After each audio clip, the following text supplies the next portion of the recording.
A war with the regressive left is more or less not something that the rest of Western civilization, for that matter, can take. Western civilization was built from the ground up by our ancestral bloodlines that came from Europa. Within that time, we have had unprecedented research, knowledge, and understanding, and the great enlightenment that brought as much light into this world never seen in 2,000 years after the collapse of the Roman Empire. It's for this that we should cherish every moment within our time. And we all assume that war is inevitable, that the United States is on a form of civil war, that we are on the verge of a civil war. But ask yourself this: whose fault is it if it ever comes down to that? Us? Them? Or the people? Or the establishment that you now see before you? Whose fault is it if a civil war breaks out in America? It's obviously the people's fault, but it's the establishments for advocating for it, for political violence by left-wing extremists. We shouldn't come to conclusions and blame the right or the left, but rather the true enemies that plague this civilization, right down to the very aspects of what creates this very country that we now take for granted. We sit back, we do nothing, we ignore the left-wing extremist terrorist organizations that go around shooting people, and now a congressman. Whose fault is it for advocating such a thing? The mainstream media, known as the fake stream news, or the establishment, or the deep state? All three of them are held accountable for this atrocious act of attempting to overthrow a republic and replace it with an oligarchy.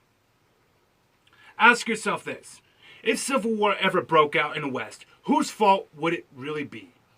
It would be our fault for not trying to stop it, and it would be the regressive leftists who are the ones that started it.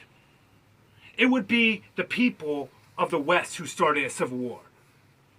It would destroy everything that our ancestors have fought and frankly died for. And this is the one thing that we must take into account. Our actions are our own. And regardless, it is the here and now that our people must make a choice. Either we stand together in the times of hardship, or we lose our entire country and everything that our ancestors have fought and frankly died for and bled for and cried for. That gave us everything that you now see before us. All the advancements came from the West. And without that, there is no world.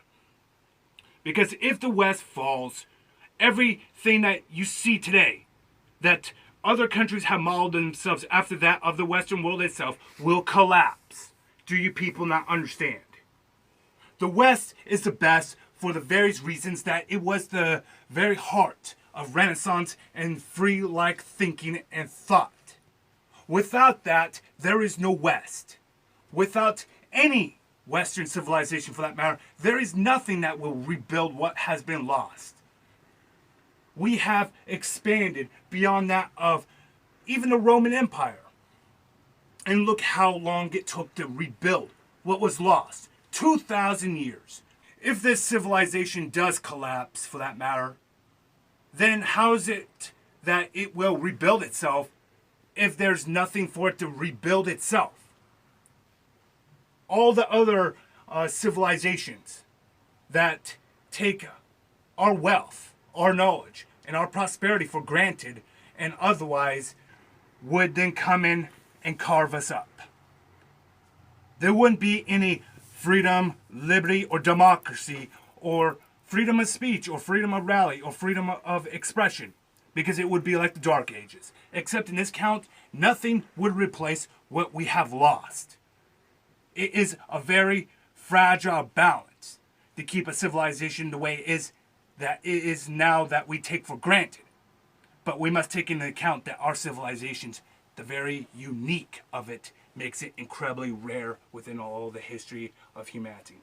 And that's why we shouldn't sink to low tribalism, in a sense, to say that a war with the left or the right will make any difference. Rather, it will fracture our civilization and collapse an already fractured a already declining civilization.